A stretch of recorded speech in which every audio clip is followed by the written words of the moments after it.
A friend of mine usually says Nigeria was named by someone's side chick. Yeah, we're talking about Flora Shaw. She was described to be the mistress of Lord Lugard. While it is upsetting to know how the name Nigeria came about to be, it is even more upsetting to know how exactly the country Nigeria came about to be. Check out this video and I'll meet you guys at the end. But I just found out something crazy about the origins of Nigeria that shocked the hell out of me. Nigeria was never meant to be a country. It was something else entirely.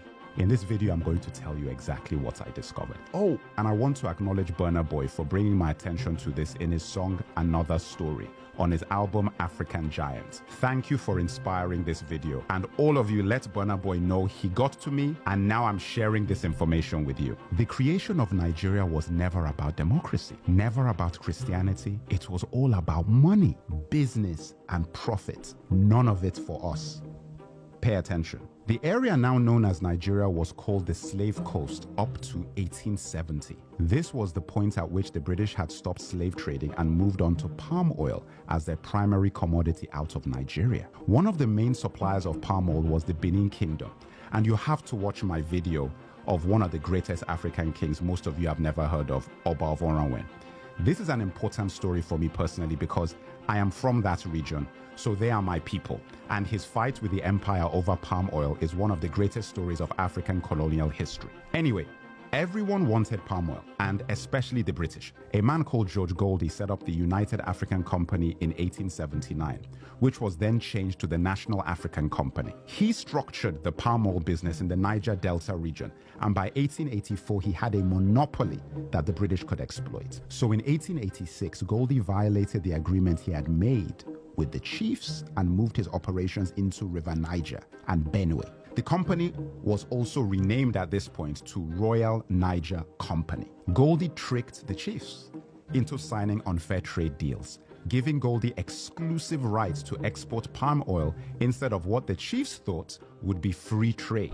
These contracts were written in English, a language we didn't understand, and based on laws that were not our own. Now guys, this is similar to something I learned when I was in university about the deals done with the Native Americans in what is now known as the United States of America. Very similar thing where deals were done in contracts in English with laws that had nothing to do with the Native Americans. There was a meeting called the Berlin Conference in 1884 to 1885, set up by Germany's first chancellor, Otto von Bismarck.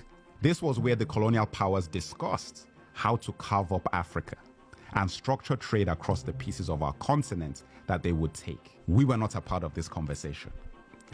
The best way to think of this is like the NBA drafts.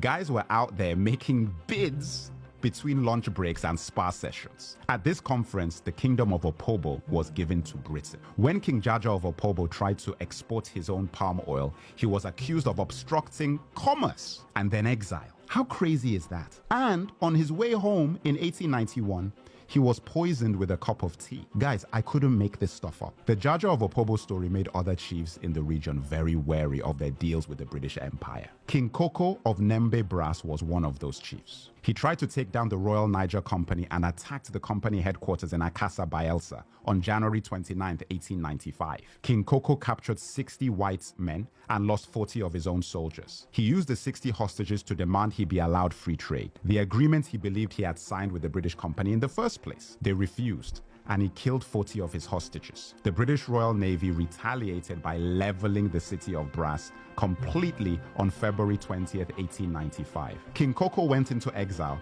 and the British not only took control of the palm oil he once had, but also fined the people of his kingdom £500 as well as confiscating their weapons. Tragically, King Koko committed suicide in exile in 1898 after being branded an outlaw by the British company that had taken his kingdom, palm oil, and reputation. The Royal Niger Company sold its territory to the British government for £865,000 in the late 1800s. This territory was known as Nigeria. In 1914, the Southern Protectorate and Northern Protectorate was combined by Lord Lugard.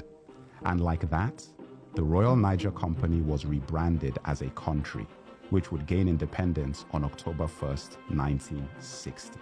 Lugard is a place in Nigeria today, like there's a street called Lugard in Ikoyi, The Royal Niger Company changed its name to the Niger Company Limited, and it was then acquired by Unilever. Unilever still operates in Nigeria to this day. And that, my brothers and sisters, is how Nigeria came to be. We have a long way to go to fix the country.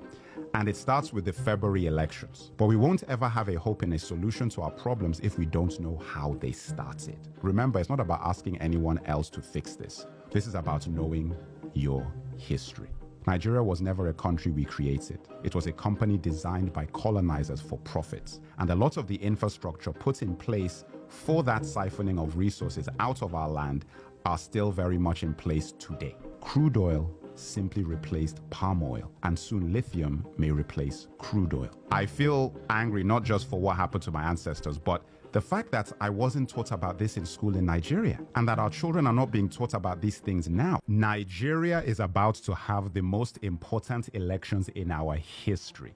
The results will affect not only our country, but the entire region of West Africa, and in turn the rest of the world. Because you know that our resources are fueling a lot of people. Every Nigerian going to the polls should know everything about who we are and what we're up against and the creation of Nigeria. Yeah, that's the history of how Nigeria came to be. And the company Unilever is very much still active, not only in Nigeria, but in other countries across the continent.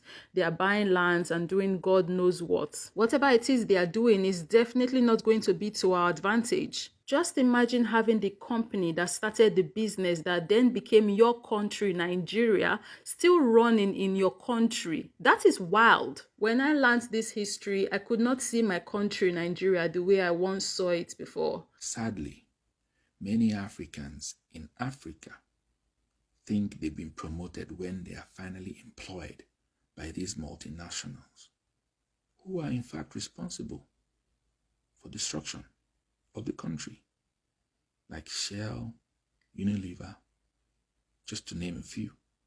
Although Nigeria was created as a business venture to enrich the British, Nigerians should keep coming up with ways to make Nigeria become a country that favors the Nigerians and not the British. But what I want to talk about right now is why are we still bearing the name Nigeria? Why are we still bearing the name that was given to us by colonizers? I have said it before numerous times that I hate the fact that I have to identify as a Nigerian because I understand what that identity symbolizes. In order for someone to name you, they have to have power over you. And when they name you, they decide on your identity. And when you accept the name that they gave you, you are also accepting the identity that came with this name. You are also acknowledging that, yes, truly, they do have power over you. When you name something, you own it. It belongs to you. What name are we bearing and who gave us that name? The fact that we are moving around and navigating this world with an identity that is not even ours, an identity that we did not decide on, is insane. I am not Nigerian. I am an Esan girl and partly Urobo too. That is my identity. Have anyone ever noticed how our true identities have become our second identities? Let me explain. Somehow we become Nigerian first before we're even Ishekiri, Calabar, Hausa, Yoruba, Urobo, Ijo. Because when someone asks you where you are from, you don't say you are from Igbo land. You don't say you are from the Benin Kingdom. You say you are Nigerian. Your Nigerian identity is now your primary identity, and your true identity became your secondary identity. An identity that neither you or your ancestors decided on is now your primary identity. If no one else would say it, I would say it. That's messed up. If it were within my power, I would have shed the identity Nigerian off of me a long time ago.